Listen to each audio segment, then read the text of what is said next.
Bonjour, aujourd'hui on va parler de financement. On va regarder deux choses. Premièrement, qu'est-ce que je finance et de quelle façon que je vais le financer? Et en deuxième lieu, qui peut me financer? Quand on commence un financement, c'est important de se demander quel est l'actif que je finance. La raison étant qu'on va adapter la période d'amortissement ou de repaiement de notre prêt avec la vie utile de notre actif. Par exemple, si je finance un compte à recevoir ou un inventaire, je vais aller chercher un financement à court terme, donc une marge de crédit.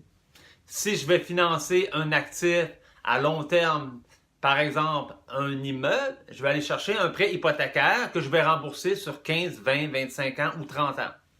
Donc, on adapte la période d'amortissement de notre prêt avec la vie utile de notre actif. Deuxièmement, qui va me financer? La façon la plus facile et la moins dispendieuse, c'est d'aller voir une banque. Cependant, les banques prêtent avec une garantie. N'oubliez jamais ça.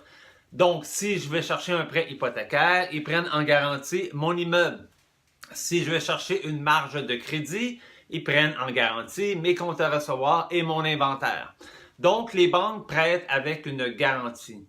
La deuxième chose que les banques vont regarder, c'est ma capacité de repayer le prêt.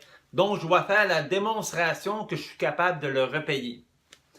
Si vous n'avez pas de garantie, comment est-ce que je me finance?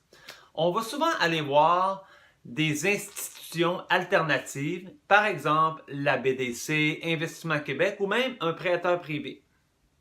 Vous allez me dire, oui, mais je pourrais aussi aller voir des gens en capital de risque. Le capital de risque, ce n'est pas une méthode de financement, c'est une méthode d'investissement. Et ça, on va en parler lors d'une autre capsule. Si vous avez des questions, n'hésitez pas. Merci.